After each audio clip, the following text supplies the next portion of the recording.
నమస్తే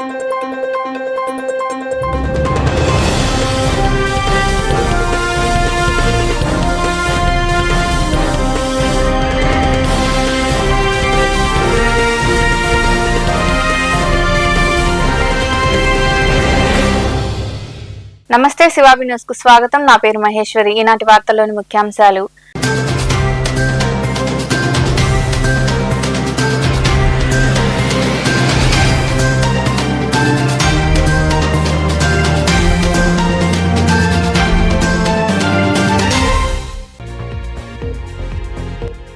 గూడూరు పట్టణ పరిధిలో జరిగే కార్యక్రమాలకు సైకిల్ పైనే వెళ్తా. ప్రధాని నరేంద్ర మోదీ ఇచ్చిన పొదుపు చర్యల్లో భాగంగా గూడూరులోని తన నివాసం నుండి టీడీపీ కార్యాలయం వరకు సైకిల్ తొక్కిన ఎమ్మెల్యే పాసం సునీల్ కుమార్.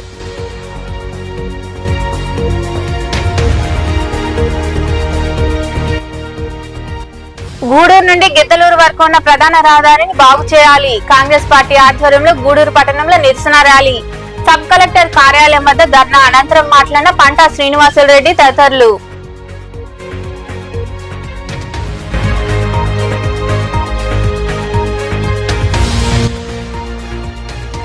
బ్యాంకు సేవలు సద్వినియోగం చేసుకోండి. చిలకూరులోని ప్రభుత్వ పాఠశాల ప్రాంగణంలో యూనియన్ బ్యాంక్ ఆధ్వర్యంలో ఏర్పాటు చేసిన అవగాహన కార్యక్రమంలో మహిళలకు చెక్కులు అందజేసిన DGM Ranjit Swaminathan, Nellore Union Bank regional head Srinivas.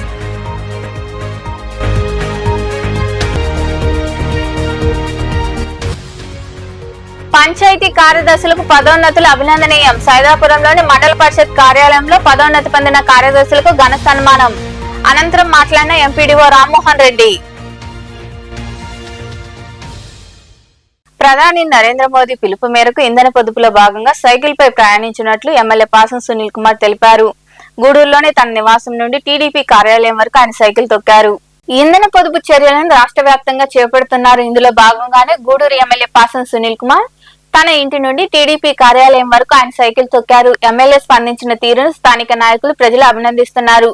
ఈ సందర్భంగా ఎమ్మెల్యే సునీల్ కుమార్ మాట్లాడుతూ ప్రధాని నరేంద్ర మోదీ పిలుపు మేరకు ఇంధన పొదుపులో భాగంగా సైకిల్ పై ప్రయాణించినట్లు తెలిపారు. ఇకపై పట్టణ పరిధిలో తాను పాల్గొనే కార్యక్రమాలకు సైకిల్ పైనే వెళ్తానని స్పష్టం చేశారు. పార్టీ శ్రేణులు కూడా కార్ల వినియోగాన్ని తగ్గించి సైకిల్ పైనే ప్రయాణించాలని సూచించారు. సైకిల్ వినియోగంతో ఆరోగ్య ప్రయోజనాలు కూడా ఉన్నాయన్నారు. సీఎం చంద్రబాబు, నారా లోకేష్ సూచనలు పార్టీ శ్రేణులకు తప్పకుండా పాటించాలని ఆయన వివరించారు.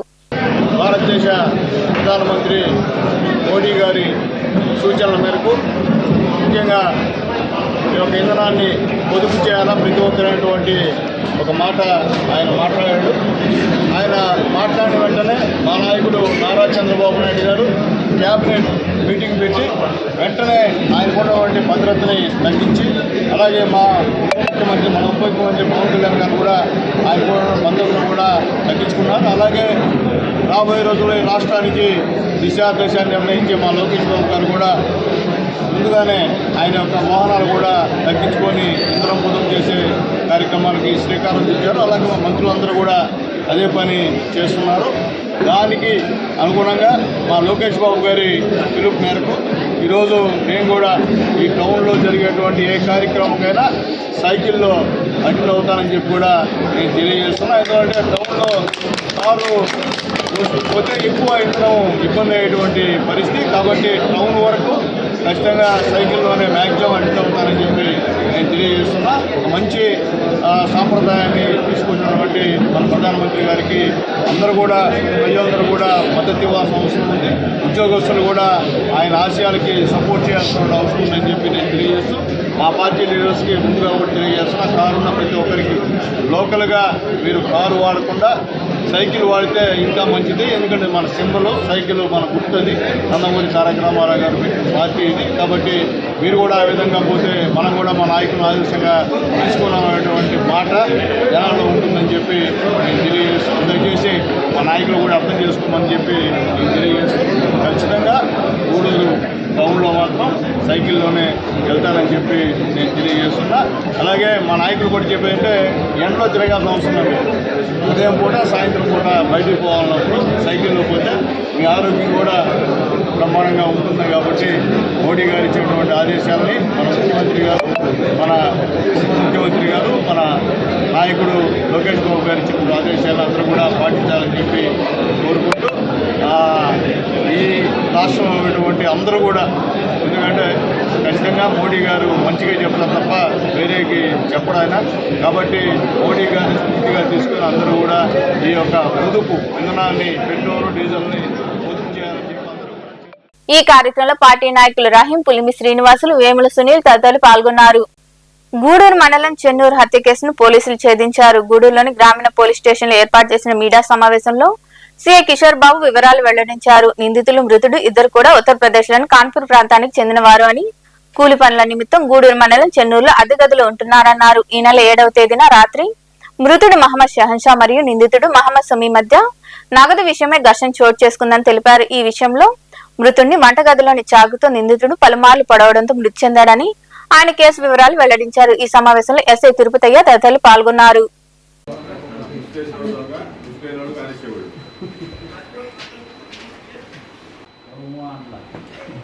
గూడూరు మండలంలో చెన్నూరు గ్రామంలో ఈ మధ్యకాలంలో నార్త్ నుంచి వలస కూలీలుగా వచ్చి ఒక వ్యక్తి చనిపోవడం, అది హత్యానేరంగా కేసు నమోదు చేయడం జరిగింది. ఆ కేసుకు సంబంధించిన ముద్దాయి ఆ మృతునికి కూడా బంధువు అవుతాడు. అతన్ని ఈరోజు అరెస్ట్ చేయడం జరిగింది. కేసు వివరాలని పూర్తిగా పరిశీలిస్తే షెహన్షా అండ్ సమీ వీళ్ళిద్దరూ కూడా కాన్పూర్ ప్రాంతానికి చెందిన వాళ్ళు, ఉత్తరప్రదేశ్లోని కాన్పూర్ ప్రాంతానికి చెందిన వాళ్ళు. ఈ షెహన్షా, ఈ షమీ ఎవరైతే సమీ ఉన్నారో వీళ్ళిద్దరూ కూడా కాన్పూర్ ప్రాంతంలో చిన్న చిన్న పిక్ పాకెటింగ్ దొంగతనాలు చేస్తూ, ఈ షెహన్షాతో పాటు అలవాటైన సమీ కూడా పిక్ పాకెటింగ్ దొంగతనాల్లో ఇన్వాల్వ్ అవుతూ ఉంటాడు. వాళ్ళు అక్కడి నుంచి ఏదైనా పని చేసుకుందాము లేదా ఇట్లాగే పిక్ పాకెటింగ్ నిమిత్తం కానీ పని చేసుకోవడం గురించి కానీ వీళ్ళు కాన్పూర్ నుంచి లక్నోకి బయలుదేరి వెళ్ళి లక్నో నుంచి చెన్నై సెంట్రల్కు ట్రైన్ టికెట్ తీసుకుంటారు. ఈ ట్రైన్ టికెట్ తీసుకుని ట్రైన్ ఎక్కి వస్తున్న క్రమంలో వీళ్ళకి ఆ ఉత్తరప్రదేశ్ ప్రాంతానికే చెందిన రాయ్బరేలీ ప్రాంతానికి చెందిన మరొక ముగ్గురు ట్రైన్లో వీళ్ళతో మాట సంభాషణ కలపడం, వారితో కలిసి వీళ్ళు ఎక్కడికి వెళ్తున్నారు అనే ఒక కాన్సెప్ట్ లో మాట్లాడుతూ, గూడూరు ప్రాంతంలో మేము కంపెనీలో గతంలో పనిచేసాము, ఆ కంపెనీలో మళ్ళీ కాంట్రాక్టర్ దగ్గర పనికి వెళ్తున్నాము అని చెప్పంటే మేము కూడా పని చేస్తాం, మాకు కూడా పని ఇప్పించండి అని వాళ్ళు మాట్లాడి మరొక ముగ్గురు, అదే ఉత్తరప్రదేశ్ రాయ్బరేలీ ప్రాంతానికి చెందిన ముగ్గురు, షమీం, వాసిం అండ్ షాబాన్, ఈ ముగ్గురితో కలిసి వస్తారు. వచ్చి చెన్నూరు ప్రాంతంలో ఈ లేబర్ కాంట్రాక్టర్ అయిన భానుప్రకాష్ సింగ్ అండ్ అనిల్ కుమార్, అతని దగ్గర పనిచేసే అనిల్ కుమార్ యాదవ్ అనే వాళ్ళిద్దరిని కలవడము, వాళ్ళిద్దరూ ఒక రూమ్ తీసివ్వడము, ఆ రూమ్లో ఉండడం జరుగుతుంది. వీళ్ళకి అడ్వాన్స్ ఇచ్చిన డబ్బులతో కొంత వంట సంబంధించిన పాత్రలు అండ్ వండుకునే వస్తువులు కొనుక్కొని తెచ్చుకోవడం జరుగుతుంది. అదేవిధంగా ఈ మృతుడు షెహన్షా సెల్ ఫోన్ కొంటాడు. ఆ సెల్ ఫోన్ కొన్న క్రమంలో గూడూరులో సెకండ్ హ్యాండ్ సెల్ ఫోన్ కొంటాడు. ఈ సెల్ ఫోన్ కొన్న దానికి సంబంధించి సిమ్ కావాలంటే అతనికి ఆధార్ కార్డు కావాలి. ఈ షెహన్షా అతనికి అసలు ఆధార్ కార్డు లేదు. ఈ సమీ, అతనితో పాటు ఎవరైతే అతని బంధువు సమీ వస్తాడో అతని ఆధార్ కార్డు అడుగుతాడు. ఆ ఆధార్ కార్డు అడిగిన దాని విషయమై వీళ్ళిద్దరికీ ఒక చిన్న గొడవ జరుగుతుంది. నువ్వు ఆల్రెడీ దొంగతనం కేసులో ఉన్నావు, నువ్వు దొంగవి, నీకు ఆధార్ కార్డు ఇస్తే నన్ను నీ పక్కన తిరిగితే నేను ఒకసారి జైలుకు పోవాల్సి వచ్చింది, నువ్వు 4 సార్లు జైలుకు పోయావు అని చెప్పేసి వీళ్ళు సాయంత్రం పూట తాగిన దానిలో సంభాషించుకుంటామంటే మీరు దొంగలా అని చెప్పేసి వీళ్ళతో పాటు కలిసి ఉన్న వాళ్ళు అడగడము, వీళ్ళ ముందు నన్ను దొంగనని చెప్పేసి చెప్తావా అని చెప్పేసి వీళ్ళిద్దరే అయిన కజిన్స్ అవుతారు. షెహన్షా అండ్ సమీ ముద్దాయి, చనిపోయిన వ్యక్తి కూడా ఒకే ప్రాంతానికి చెందిన వాళ్ళు, కాన్పూర్ ఈస్ట్లో ఒకే ప్రాంతానికి చెందిన వాళ్ళు. వీళ్ళిద్దరూ అక్కడ బాహాబాహి దిగి కొట్టుకోవడం జరుగుతుంది. అదే క్రమంలో మృతుడిని షెహన్షాని ఈ సమీ అనే అతను రాయి తీసుకొని కొడతాడు. అదే టైంలో అక్కడ ఇంట్లో ఉన్న వంట చేసుకోవడానికి ఉపయోగించే చిన్న చాప్ తీసుకొని విచక్షణారహితంగా స్టాప్ చేస్తాడు. 4 సార్లు పొడవడం ద్వారా అతను అక్కడికక్కడే పడి చనిపోతాడు. ఇదే సిచ్యువేషన్లో అక్కడ ఈ సన్నివేశంలో వాళ్ళతో పాటు కలిసి ఉన్న ముగ్గురు ఒకేసారి భయభ్రాంతులకు గురయ్యి వాళ్ళు అక్కడి నుంచి వెళ్ళిపోవడం జరుగుతుంది. వెంటనే ఎస్పీ గారు ఉత్తర్వుల మేరకు, డిఎస్పీ గారి సూచనల మేరకు 2 టీమ్స్, మన గూడూరు రూరల్ ఎస్ఐ గారు అండ్ విఆర్ నుంచి ఉన్న ఒక ఎస్ఐ గారిని ఇద్దరు స్టాఫ్ని ఇచ్చి ఉత్తరప్రదేశ్ పంపించి ఈ వీటితో పాటు ఉన్న వారికి కూడా నోటీస్ ఇవ్వడం జరిగింది. వాళ్ళని తీసుకొచ్చి ఏం జరిగిందని ఎవిడెన్స్ తీసుకోవడం జరిగింది. ప్రాపర్ ఎవిడెన్స్ ప్రకారంగా ఆ ముద్దాయిని కూడా చాకచక్యంగా అక్కడి నుంచి చిలుకూరులోని దర్గా సెంటర్ ప్రాంతంలో ఉన్న ప్రభుత్వ పాఠశాల ప్రాంగణంలో యూనియన్ బ్యాంక్ ఆధ్వర్యంలో అగ్రి అవుట్ రీచ్ క్యాంపెయిన్ కార్యక్రమాన్ని నిర్వహించారు. ఈ సందర్భంగా బ్యాంకు ద్వారా రుణాలు పొందిన మహిళలకు చెక్కులు అందజేశారు. చిలుకూరులోని దర్గా సెంటర్ ప్రాంతంలో ఉన్న ప్రభుత్వ పాఠశాల ప్రాంగణంలో శుక్రవారం యూనియన్ బ్యాంక్ ఆఫ్ ఇండియా ఆధ్వర్యంలో అగ్రి అవుట్ రీచ్ క్యాంపెయిన్ కార్యక్రమాన్ని నిర్వహించారు. ఈ కార్యక్రమంలో Nellore Union Bank regional head Dasan Srinivas, central office Mumbai DGM Ranjit Swaminathan, Nellore NABARD DDM Babu తదితరులు పాల్గొని రైతులు, పొదుపు మహిళలు, ఖాతాదారులకు అవగాహన కలిగించారు. చిన్న తరహా పరిశ్రమలు, క్రాప్ రుణాలు, బ్యాంకు ద్వారా రుణాలు మంజూరు, జీవిత బీమా పథకం వంటి వాటిపై వివరించారు. అనంతరం బ్యాంకు ద్వారా రుణాలు మంజూరైన మహిళలకు చెక్కులు అందజేశారు. ఇంకా ఈ నెల్లూరుకు సంబంధించి rice, aqua and small marginal farmer loans, ప్రత్యేకంగా SHG women beneficiary loans, KCC animal husbandry, అన్ని రకాల లోన్లు కూడా మ్యాక్సిమం బెనిఫిషియరీస్ ఈ 2 రోజులు ఫీల్డ్లో సెంట్రల్ ఆఫీస్ నుంచి కానీ మా సెంట్రల్ ఆఫీస్ డీజీఎం గారు వచ్చారు, అలాగే రీజనల్ ఆఫీస్ నుంచి మేము ఫీల్డ్లో మూవ్ చేసి అందరినీ కలిసి లోన్స్ ఇవ్వడమే కాకుండా డిస్బర్స్మెంటే కాకుండా వాళ్ళకి సంబంధించిన ఏదైనా ఇష్యూస్ ఉన్నా ఫీల్డ్లలోకి వెళ్ళి సమస్యలన్నీ తెలుసుకోవడం కోసం ఈ agri outreach campaign union bank వారు కండక్ట్ చేయడం జరుగుతుందండి. ఈ క్యాంప్కి క్లస్టర్స్ లాగా అన్ని చోట్ల ఇక్కడ చిలుకూరు క్లస్టర్లో చుట్టుపక్కల ఉన్న అన్ని బ్రాంచ్లు, అలాగే మిగిలిన నెల్లూరు డిస్ట్రిక్ట్లో కూడా అన్ని క్లస్టర్స్ కూడా మనం ఈ క్యాంపు చేయడం జరుగుతుంది.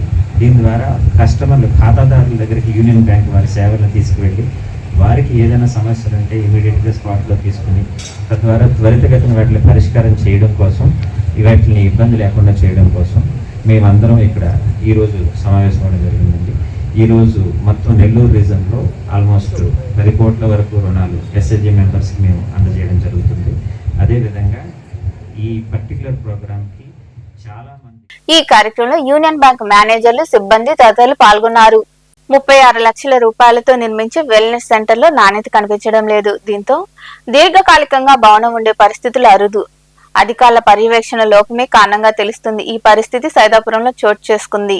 సైదాపురంలోని మండల పరిషత్ కార్యాలయ ప్రాంగణంలో వెల్నెస్ సెంటర్ భవన నిర్మాణంలో ఉంది. ఈ భవన నిర్మాణ నాణ్యతపై అనుమానాలు వెల్లువెత్తుతున్నాయి.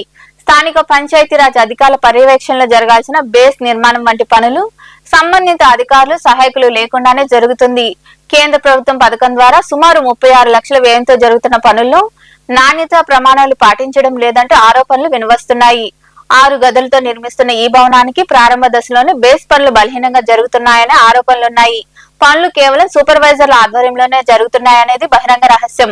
భవన నిర్మాణ ప్రాంతానికి అధికారులు రావడం లేదని, పనుల నాణ్యతను ఎవరు పరిశీలించడం లేదని పలువురు అంటున్నారు. ప్రజల ఆరోగ్య సేవల కోసం నిర్మిస్తున్న వెల్నెస్ సెంటర్లోనే ఈ విధంగా నాణ్యత లోపాలుంటే భవిష్యత్తులో ఇబ్బందులు తలెత్తే అవకాశాలున్నాయని స్థానికులు చెబుతున్నారు. ఇకనైనా ఉన్నతాధికారులు స్పందించి భవన నిర్మాణ పనులపై దృష్టి సారించి నాణ్యతగా చేపట్టేలా చర్యలు తీసుకోవాల్సిన అవసరం ఎంతైనా ఉంది. గూడూరు నుండి గిద్దలూరు వరకు ఉన్న ప్రధాన రహదారిని తక్షణమే మరమ్మతులు చేయాలని కాంగ్రెస్ పార్టీ రాష్ట్ర ప్రధాన కార్యదర్శి పంటా శ్రీనివాసులరెడ్డి ప్రభుత్వాన్ని డిమాండ్ చేశారు. గూడూరు పట్టణంలో కాంగ్రెస్ పార్టీ ఆధ్వర్యంలో నాయకులు, కార్యకర్తలు నిరసన ర్యాలీ చేపట్టారు. స్థానిక సబ్ కలెక్టర్ కార్యాలయం వద్ద నినాదాలు చేశారు. ఈ సందర్భంగా పంటా శ్రీనివాసులరెడ్డి మాట్లాడుతూ ఈ రహదారిపై ప్రతిరోజు 7,000 మందికి పైగా విద్యార్థులు, ఉద్యోగులు, రైతులు, కూలీలు ప్రయాణిస్తున్నారని, దాదాపు 15 గ్రామాల ప్రజలు తీవ్ర ఇబ్బందులు ఎదుర్కొంటున్నారన్నారు.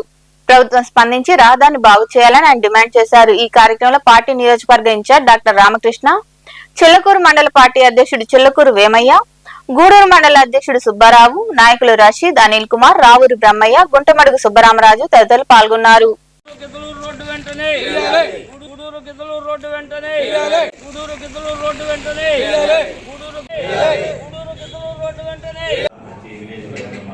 రెండు 2024 నుంచి 2026 వరకు కూడా ఎప్పుడు మొదలు పెడతారు పనులు? ఎంత శాంక్షన్ అయింది? ఆ కాంట్రాక్టర్ ఎవరు? మీరు బయట పెట్టాలని చెప్పి నేను అడుగుతూ ఉన్నాను. ఆ ప్రాంతంలో రోజు 7,000 మంది దాదాపుగా గూడూరు పట్టణానికి వచ్చి పోతూ ఉంటున్నటువంటి పరిస్థితి. 15 గ్రామాలు ఉంటే 15 గ్రామాల ప్రజల్లో దాదాపు 271 మంది కాళ్ళు, చేతులు, ఏ అయితే శరీర భాగాలు ఉన్నాయో అన్ని కూడా చాలా మందికి విరిగిపోవడం జరిగింది.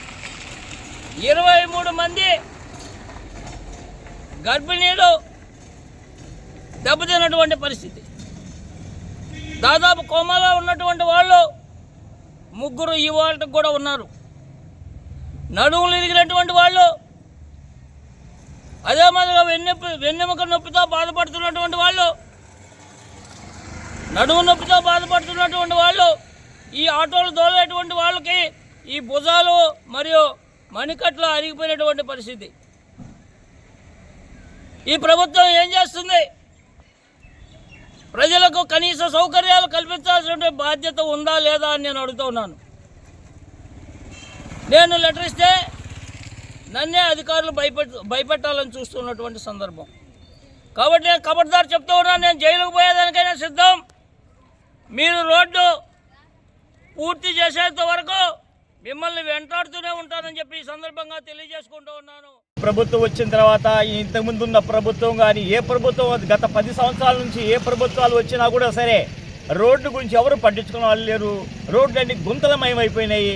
ప్రజలు అక్కడి నుంచి విలేజ్ నుంచి గ్రామాల నుంచి, ముఖ్యంగా గిద్దలూరు ఆ గ్రామాల నుంచి సైదాపురం దాటుకొని గూడూరు రావాలంటే కష్టాలు పడుతున్నారు. ఇది మనకు అంతగా తెలిసిన విషయమే. ప్రజలందరూ కూడా దీనివల్ల చాలా ఇబ్బందులు పడుతున్నారు. హాస్పిటల్ రావాలన్నా, ఆఫీసులు రావాలన్నా, డ్యూటీకి రావాలన్నా ఎన్నో అవస్థలు పడుతూ వస్తున్నారు.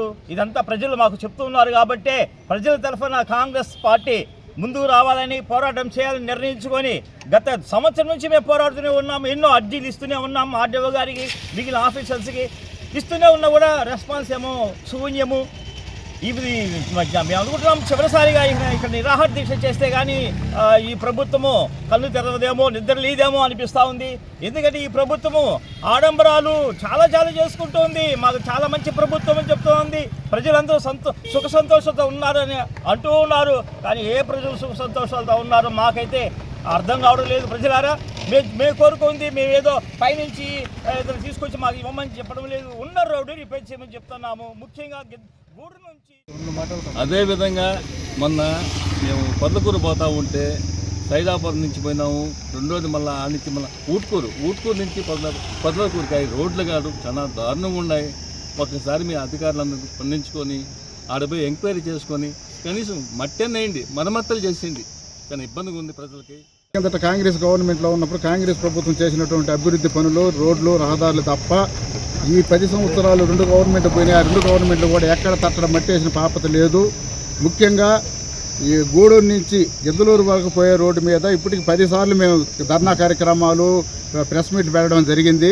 ఆ రోడ్డు గురించి ఇంతవరకు అసలు ఏ విషయం తేల్చింది లేదు. కాబట్టి ఇకనైనా ఈ ప్రభుత్వం కళ్ళు తెరుచుకొని ఆ రోడ్డు. సైదాపురంలోని మండల పరిషత్ కార్యాలయంలో పంచాయతీ కార్యదర్శులకు గ్రేడ్ 1, 2, 3, 4, 5, 6 పదోన్నతులు పొందిన పంచాయతీ కార్యదర్శులకు శాలువాలు కప్పి పూలమాలలు వేసి ఘనంగా సన్మానించారు. ఈ సందర్భంగా ఎంపీడీఓ రామ్మోహన్ రెడ్డి మాట్లాడుతూ 13 మంది పంచాయతీ కార్యదర్శులకు పదోన్నతులు రావడం సంతోషకరమన్నారు. సీఎం చంద్రబాబు, ఉప ముఖ్యమంత్రి పవన్ కళ్యాణ్ చొరవతో పదోన్నతులు కల్పించినందుకు కృతజ్ఞతలు తెలిపారు. ఈ కార్యక్రమంలో AO Muralikrishna, deputy MPDO Srinivasulu, training deputy tahsildar Nitish, panchayat కార్యదర్శులు శ్రీనివాసులు, చంద్రమోహన్, శశి, ఇంద్రాణి, వైష్ణవి, సుమలత, మాధవి, లక్ష్మి తదితరులు పాల్గొన్నారు.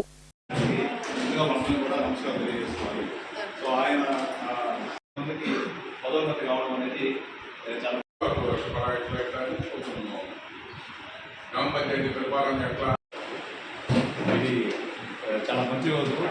మా పంచాయతీ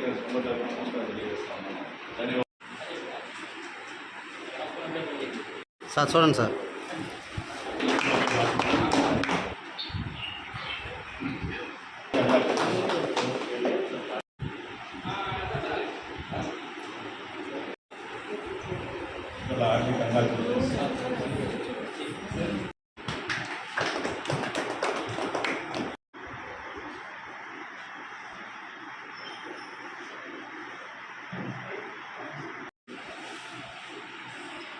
మనకెందుకులే అనుకోకుండా వాళ్ళు సపోర్ట్ చేసి మనకేమైనా సమస్య వచ్చినా సమస్య నుంచి బయట తీసుకురావడానికి ప్రయత్నిస్తారు.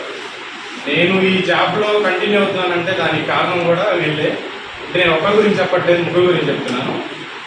నేను నా గురించి తెలిసి మీకు 6 షోకాజ్ నోటీసులు, 3 ఛార్జ్ మెమోలు తీసుకున్నాను. నేను ఈ సైదాపురం పనిచేసేటప్పుడు నాకు ఛార్జ్ మెమో వచ్చినప్పుడు నేను తీసుకోకముందే వీళ్ళు తీసుకుని దానికి రిప్లై ప్రిపేర్ చేసి పెట్టేవాళ్ళు. నేను ఆ రిప్లైకి సైన్ చేసేవాడిని అంతే. ఇంద్రాణి మేడం డిఎల్పి ఆఫీస్లో సురేష్ సార్తో ప్రతి ఛార్జ్ మెమోకి రిప్లై మేడమే రెడీ చేసేవారు. అలాగే రాజకీయంగా పంచాయతీలో సమస్యలు రావడం సహజం.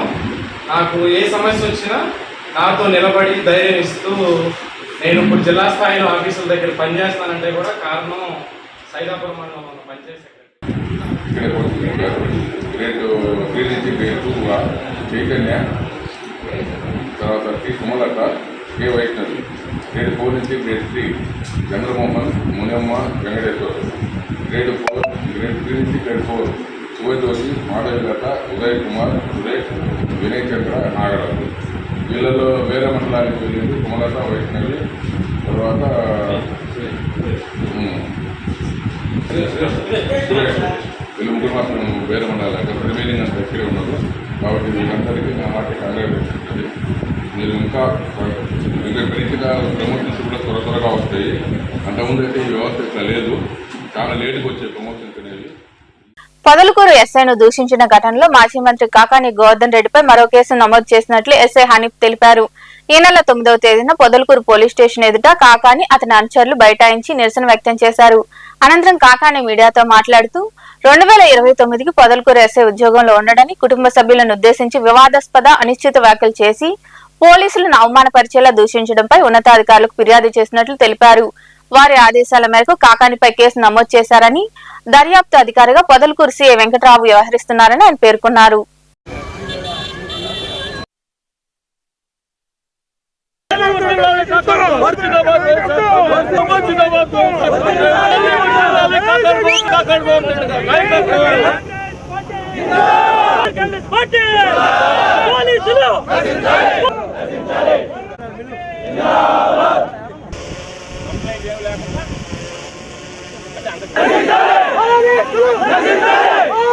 నెల్లూరు జిల్లాలో ఇరిగేషన్ డిపార్ట్మెంట్ లో భారీ స్థాయిలో కుంభకోణం జరిగిందని ఆధారాలు ఉన్న జిల్లా కలెక్టర్ మంత్రి ఆనం రామనారాయణ రెడ్డి పట్టించుకున్న పాపాన పోలేదని మాజీ మంత్రి కాకాని గోవర్ధన్ రెడ్డి విమర్శించారు. నెల్లూరులో ఏర్పాటు చేసిన సమావేశంలో ఆయన మాట్లాడుతూ సర్వేపల్లిలో రైతులను అడ్డుపెట్టుకుని సోమిరెడ్డి నిలువునా దోచుకుంటున్నారన్నారు. ఏ పనులు చేయకుండానే దొంగ బిల్లులు పెట్టి కోట్లు కొలగొడుతున్నారని కాకాని గోవర్ధన్ రెడ్డి ధ్వజమెత్తారు. రైతుల సమక్షంలో పర్యటించినప్పుడు వాళ్ళు ఇచ్చినటువంటి ఫిర్యాదులు, సాగునీటి కష్టాల గురించి అనేక సందర్భాల్లో మనం మాట్లాడుతున్నాం. నెల్లూరు జిల్లాలో ఇరిగేషన్ పరిస్థితి, ఇరిగేషన్లో ఏ విధంగా దొంగ బిల్లులు చేసుకుంటున్నారు, ఏ విధంగా రైతులను అడ్డుపెట్టి దోచుకుంటున్నారనేటువంటి దాని మీద అనేక సందర్భాల్లో నేను కూలంకుషంగా ఆధారాలతో సహా వివరించడం జరిగింది. ఈరోజు ఈ కుంభకోణాలు జరుగుతున్నా జిల్లా కలెక్టర్ గారు పట్టించుకున్నటువంటి పరిస్థితి లేదు. మంత్రిగా ఉన్నటువంటి రామానాయుడికి ఆయన వాటాలు ఆయనకు ముడుతున్నాయి కాబట్టి ఆయన కూడా దీని మీద పట్టించుకొని వీటిని అరికట్టాలనేటువంటి ఆలోచన చేసేటువంటి పరిస్థితులు కనిపించడం లేదు. దానితో ఈరోజు మరీ సర్వేపల్లి నియోజకవర్గంలో సోమిరెడ్డి నెట్ట నిలువున దోచుకునేటువంటి పరిస్థితి ఏర్పడింది. దానికి సంబంధించి ఏదో ఆరోపణలు చేయడం, దానికి ప్రత్యారోపణలు చేయడం, దానికి సంబంధించినటువంటిది కాకుండా వాస్తవాలు కూడా జిల్లా ప్రజలకి, రైతులకి తెలియజేయాలనేటువంటి ఆలోచనతో ఏ విధంగా రైతులను అడ్డు పెట్టుకుని ఇరిగేషన్ పేరిట ఈ జిల్లాలో సర్వేపల్లి నియోజకవర్గంలో దోపిడీ జరుగుతుందని చెప్పడానికే ఈరోజు ప్రత్యేకించి సమావేశాన్ని ఏర్పాటు చేశాం. దీనిలో మీకు అన్నిటికీ సంబంధించినటువంటి ఆధారాలతో సహా కూడా మీకు చూపించడం జరుగుతుంది. మొదటగా మీరు చూస్తే ఈరోజు ఇవి సర్వేపల్లికి వెలుపల ఉన్నటువంటి పనులు. ఇది కాకుపల్లి దగ్గర ఉన్నటువంటి పని, అదేవిధంగా రెండోది వావులేటిపాడు దగ్గర ఉన్నటువంటి పని, ఇది మూడోది కూడా సింహపురి సిటీ దగ్గర ఉండేటువంటి పని. ఈ మూడు పనులు ఒకసారి మీరు చూస్తే వాటికి సంబంధించినటువంటి కాలువ పనులు కాస్త జరిగినట్టుగా మనకి కనిపిస్తూ ఉంది. మరలా మీరు ఇది దాటిన తర్వాత ఇది సర్వేపల్లికి బయట ఉన్నటువంటి, సర్వేపల్లిలోకి వస్తే ఈరోజు సర్వేపల్లిలో కాలువల పరిస్థితి ఏ విధంగా ఉందనేటువంటిది ఇది లేటెస్ట్ అనమాట. మీరు కింద చూస్తే 14/5/2026 నాటి పరిస్థితి, నిన్నటిది కానీ ముందు చూపించింది కానీ ఇది కానీ 14/5/2026 నాటి పరిస్థితి. వల్లూరు కాలువ అంటే ప్రధానంగా వచ్చేటువంటి కృష్ణపట్నం కాలువ, వల్లూరు కాలువ, సర్వేపల్లి కాలువకు సంబంధించి సర్వేపల్లి బయట ఏ విధంగా పనులు జరిగాయి, సర్వేపల్లి నియోజకవర్గంలోకి వచ్చేటప్పటికి ఏ విధంగా పనులు జరిగాయనే దానికి కాలువ పరిస్థితి ఎంత అధ్వానంగా ఉందనేటువంటిది మీరు చూడచ్చు. అదేవిధంగా నెక్స్ట్ ఇది ఇప్పుడు మీరు చూసేది వల్లూరు. ఈ 3 కూడా ఒల్లూరు కాలువకు సంబంధించినటువంటి పనులు, దానికి సంబంధించి సర్వేపల్లిలో వచ్చేటువంటి భాగానికి సంబంధించినటువంటి పనులు. ఆ తర్వాత మీరు బ్రహ్మదేవం దగ్గర చూస్తే ఇవన్నీ బ్రహ్మదేవం దగ్గర కాలువకు ఉండేటువంటి పరిస్థితి. అసలు కాలువ కనపడుతుందో చూడండి, అసలు కాలువ ఎక్కడుందో ఎత్తుక్కోవాలి. నెక్స్ట్ చూపిస్తాను. కాలువల పరిస్థితి ఎంత దారుణంగా, ఎంత దౌర్భాగ్యంగా ఉందనేటువంటిది బహుశా ఎక్కడన్నా ఇంత దయనీయమైనటువంటి పరిస్థితులు. అసలు కాలువ ఎక్కడన్నా ఉందో చూడండి, కాలువ కనిపించేటువంటి పరిస్థితి ఉందేమో చూడండి. ఇవన్నీ బ్రహ్మదేవానికి సంబంధించినటువంటి పనులు. అంటే అసలు కాలువలు ఏ విధంగా పేరుకుపోయాయి, ఏ విధంగా మొత్తం ఇది తయారైంది అనేటువంటి దానికి. అదేవిధంగా పెడతాపోలూరు దగ్గర కాలువ పరిస్థితి ఒకసారి మీరు గమనించండి. అసలు ఎక్కడన్నా కాలువ కనపడుతుందేమో చూడండి, దీనిలో నీళ్లు ఎలా పోతాయి. అదేవిధంగా ఇంకొకటి, ఇది కృష్ణపట్నానికి సంబంధించినటువంటిది, పెడతాపోలూరు కృష్ణపట్నం కాలువ కింద పెడతాపోలూరుకు సంబంధించినటువంటిది. ఇవన్నీ పెడతాపోలూరు దగ్గర ఉన్నటువంటి పనులు. అంటే ఎంత దారుణంగా, ఎంత దయనీయంగా, అసలు కనీసం నీళ్లు వెళ్ళడానికి అవకాశం ఉందా, కాలువలు ఎక్కడన్నా కనపడుతున్నాయా. రాపూర్ మండలం ఆకలి వలస వద్ద వెలిసి ఉన్న శ్రీ బుగ్గేశ్వర స్వామి ఆలయంలో ఆలయ ధర్మకర్త చెన్ను పెంచులరెడ్డి ఆధ్వర్యంలో 3వ మాస శివరాత్రిని పురస్కరించుకొని విశేష పూజలు జరిగాయి. గణపతి పూజ, పంచామృతాలు, గంగాజలాలు, ఫలరసాలతో శాస్త్రోక్తంగా అభిషేకాలు, లోక కళ్యాణం కోరుతూ అగ్నిహోమాలు నిర్వహించారు. అనంతరం శ్రీ బుగ్గేశ్వర స్వామి అమ్మవార్ల దివ్య కళ్యాణం వైభవంగా జరిగింది. భక్తులు అధిక సంఖ్యలో పాల్గొని స్వామి అమ్మవార్లను దర్శించుకొని తీర్థ ప్రసాదాలు స్వీకరించారు. అనంతరం అన్నదాన కార్యక్రమం ఏర్పాటు చేశారు.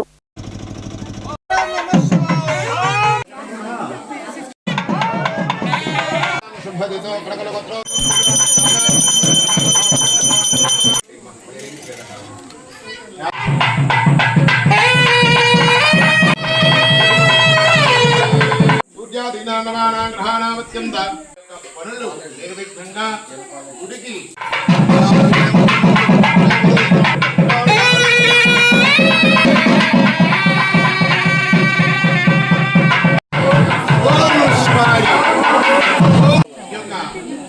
కార్యక్రమం చేసుకుంటారు.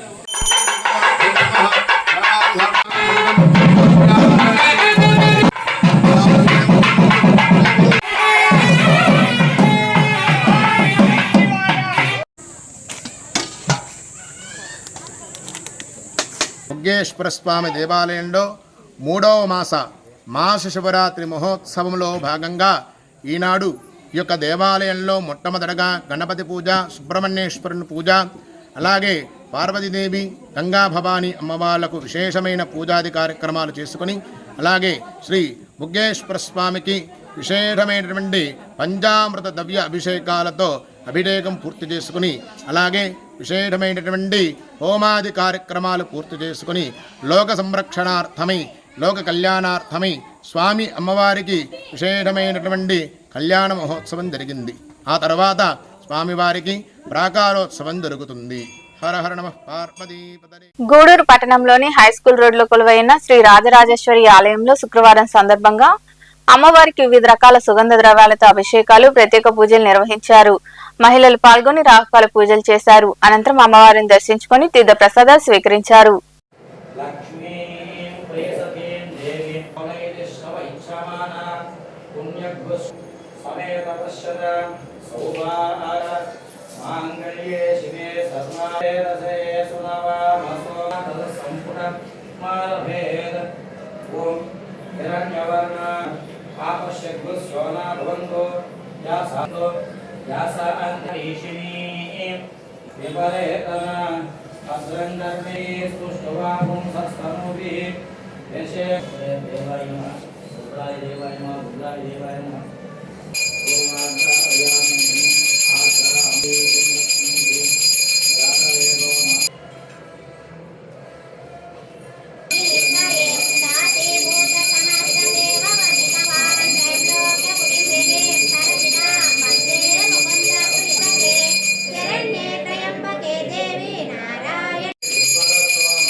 సైదాపురంలో వెలిసిన శ్రీ బాలా త్రిపుర సుందరి దేవి ఆలయంలో శుక్రవారం అమ్మవారిని విశేషంగా అలంకరించి ప్రత్యేక పూజలు చేశారు. మహిళలు పాల్గొని రాహుకాల పూజలు నిర్వహించారు. అనంతరం అమ్మవారిని దర్శించుకుని తీర్థ ప్రసాదాలు స్వీకరించారు. పూజా కార్యక్రమాల తర్వాత అన్నదాన కార్యక్రమం జరిగింది. ఉభయదాతలుగా శిరీష నాయుడు, రంగవల్లి వ్యవహరించారు.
ఇప్పుడు మన మెటీరియల్ తీసుకునే వాళ్ళు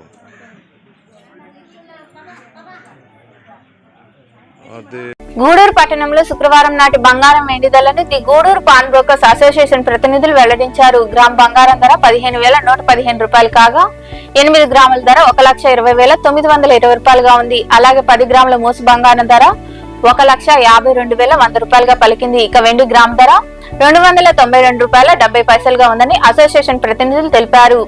వార్తలు ముగించే ముందు ముఖ్యాంశాలు మరోసారి.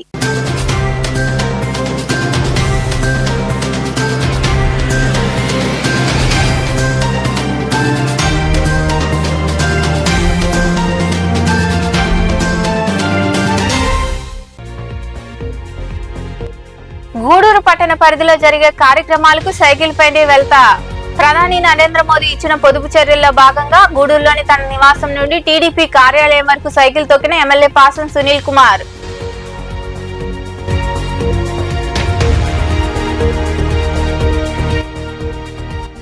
గూడూరు నుండి గిద్దలూరు వరకు ఉన్న ప్రధాన రహదారిని బాగు చేయాలి. కాంగ్రెస్ పార్టీ ఆధ్వర్యంలో గూడూరు పట్టణంలో నిరసన ర్యాలీ.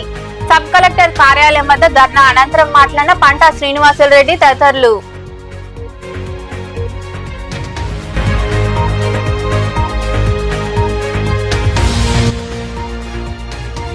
బ్యాంకు సేవలు సద్వినియోగం చేసుకోండి. చిలకూరులోని ప్రభుత్వ పాఠశాల ప్రాంగణంలో యూనియన్ బ్యాంక్ ఆధ్వర్యంలో ఏర్పాటు చేసిన అవగాహన కార్యక్రమంలో మహిళలకు చెక్కులు అందజేసిన DGM Ranjit Swaminathan, Nellore Union Bank regional head Srinivas.